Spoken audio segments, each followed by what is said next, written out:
bahwa perkembangan teknologi digital dirasakan semakin masif. Kemudian adanya inovasi teknologi digital adalah untuk menyelesaikan permasalahan dan tantangan sosial ekonomi dalam masyarakat. Kondisi demikian menjadikan manusia, benda, juga sistem yang ada menjadi sangat terhubung dalam suatu ruang yang disebut siber. Masuknya jaringan global dan kemajuan mobile internet semakin menambah kerentanan keamanan informasi. Kemudian sebuah organisasi dari ancaman siber, kemudian serangan siber merupakan tantangan tersendiri bagi pemangku kebijakan pada era revolusi industri 4.0. Menindaklanjuti situasi tersebut, TNI berkewajiban untuk mengambil langkah-langkah penting terkait dengan pertahanan siber, baik di dalam lingkungannya sendiri maupun dalam rangka mendukung pertahanan siber lintas sektoral. Pertahanan siber perlu dilaksanakan secara terencana dan terpadu agar penerapannya dapat berjalan secara tepat dan optimal. TNI sebagai komponen utama pertahanan negara harus cakap membaca tantangan dan peluang di masa yang akan datang.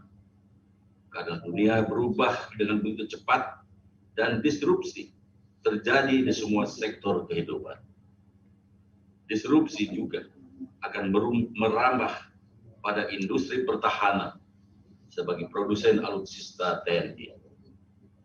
Teknologi militer terkini telah memanfaatkan kecerdasan buatan atau artificial intelligence, automation, augmented reality, dan teknologi siber telah jauh berkembang.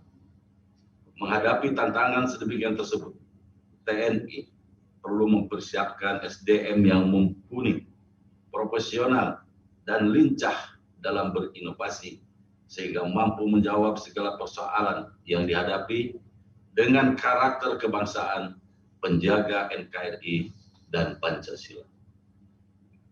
Disrupsi teknologi dan penyiapan personel TNI yang profesional dalam menghadapi ancaman siber dan ancaman lainnya di masa mendatang harus disertai dengan regulasi dan komponen serta infrastruktur yang mendukung, sehingga memaksimalkan peran TNI dalam menghadapi segala ancaman.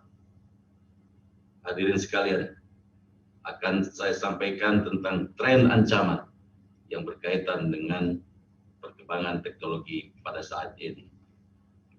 Sesuai data dari Badan Sandi dan Siber Nasional tahun 2020, terjadi sejumlah 495 juta serangan. Kondisi tersut meningkat 3 kali lipat dibandingkan tahun 2019. Serangan tersebut didominasi oleh kasus pelanggaran terhadap Undang-Undang ITE.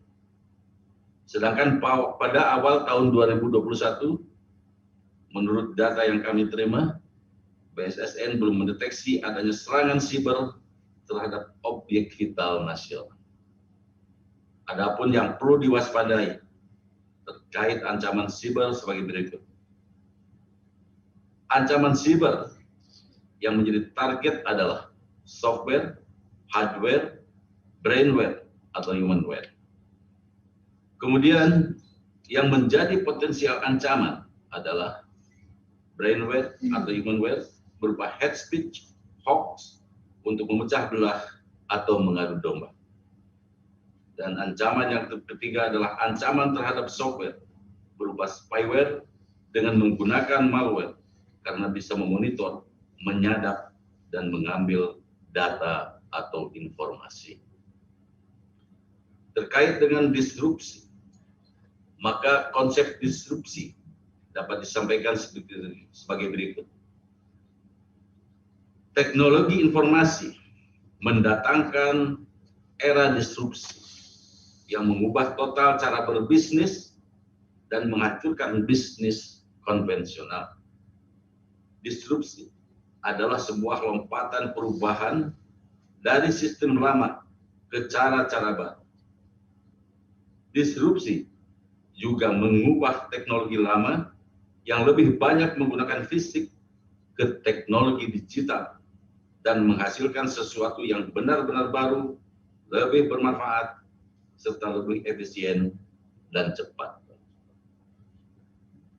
Perkembangan teknologi digital yang ditandai dengan meluasnya jaringan internet di berbagai negara dengan budaya yang berbeda membuat masyarakat suatu negara atau suatu kota dengan kota lain dapat dengan mudah berbagi informasi di berbagai negara maupun kota.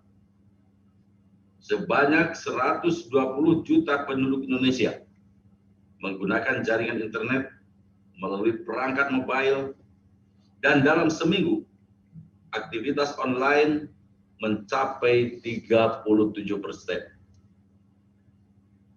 Informasi-informasi yang dulunya ditampilkan secara konvensional, sekarang sudah tidak lagi ditampilkan secara konvensional, tapi sudah di dalam dunia digital. Informasi yang ditampilkan dalam dunia digital seperti Facebook, WhatsApp, Instagram, YouTube, dan lain-lain. Era revolusi industri 4.0 menghilangkan berbagai pekerjaan konvensional, namun di sisi lain telah mendatangkan berbagai pekerjaan baru yang tidak pernah terpikir sebelumnya.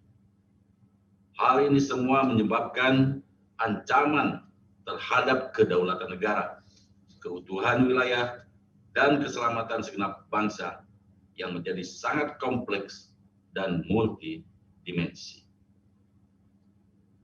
Hadirin peserta seminar sekalian, dari berbagai uraian sebelumnya akan disampaikan bagaimana disrupsi untuk keperluan militer dan pertahanan. Yang pertama, disrupsi dalam industri pertahanan. Disrupsi teknologi telah masuk ke berbagai sektor kehidupan. Jadi saat ini sudah masuk ke berbagai sektor kehidupan, termasuk diantaranya pertahanan. Industri pertahanan nasional perlu menyesuaikan diri dengan digitalisasi. Kemandirian industri pertahanan nasional harus segera dimulai, karena banyak negara yang sudah memulai mengadopsi transformasi teknologi digital dan dalam sistem pertahanan.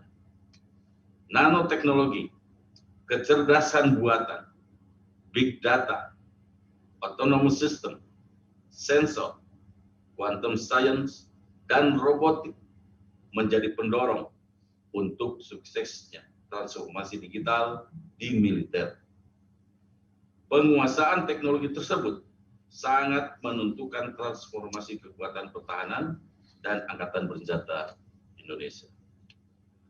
Sedangkan untuk pengembangan pertahanan siber, bidang militer atau pertahanan mengenal tentang perbandingan daya tempur relatif.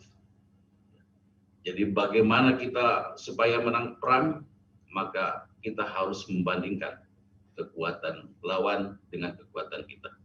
Itu adalah perbandingan daya tempur relatif. Daya tempur relatif sekarang sudah bertambah satu item, yaitu tentang kekuatan siber. Sehingga siber dapat dikembangkan untuk pertahanan. Di era digital, cyber telah mengubah landscape dari sebuah peperangan di mana dunia siber dan ruang angkasa menjadi bagian yang strategis dari sebuah negara selain teritori darat, laut, dan udara. Hal ini menjadikan keamanan perangkat siber, termasuk di dalamnya data dan mindset, menjadi salah satu bagian penting dari militer modern. Seperti halnya dalam industri pertahanan, maka nanoteknologi, kecerdasan buatan, big data, autonomous system, sensor, quantum science, dan robotik menjadi pendorong untuk suksesnya pertahanan siber. Proses observasi, orientasi, keputusan dan aksi pada roda perputaran atau daur ulang informasi akan dilakukan secara otomatis, lebih cepat, dan lebih kompleks pengamanannya, sehingga keputusan dan aksi yang dihasilkan akan semakin cepat, tepat, dan akurat. Hadirin sekalian, pada kesempatan yang baik ini akan disampaikan beberapa rekomendasi yang terkait dengan perkembangan disrupsi teknologi sebagai berikut. Yang pertama, pemerintah diharapkan dapat mengoptimalkan peran kementerian dan lembaga terkait yang membidangi siber. Dalam hal ini, kita mempunyai BSSN agar mempersiapkan diri dalam rangka mengantisipasi peningkatan ancaman dan serangan siber, terutama pada objek vital nasional dan sektor-sektor penting bagi masyarakat, khususnya pada masa saat sekarang ini, yaitu pada masa pandemi COVID-19.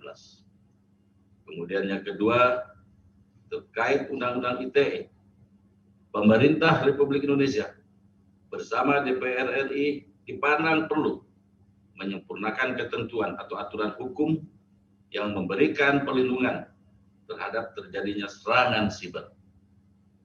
Yang ketiga, aparat keamanan bekerja sama dengan kementerian dan lembaga terkait agar mengoptimalkan penegakan hukum terhadap pelaku pelanggaran Undang-Undang ITE.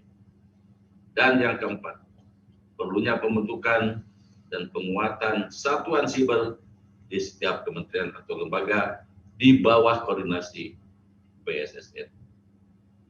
Hadirin sekalian, demikian yang bisa kami sampaikan pada acara seminar pagi hari ini. Selamat melaksanakan seminar. Semoga seminar pada pagi hari ini dapat menghasilkan pemikiran-pemikiran yang positif yang dapat mendukung kepada arah kemajuan Indonesia dengan Indonesia maju. Terima kasih. Wassalamualaikum warahmatullahi wabarakatuh. Om Santi Santi.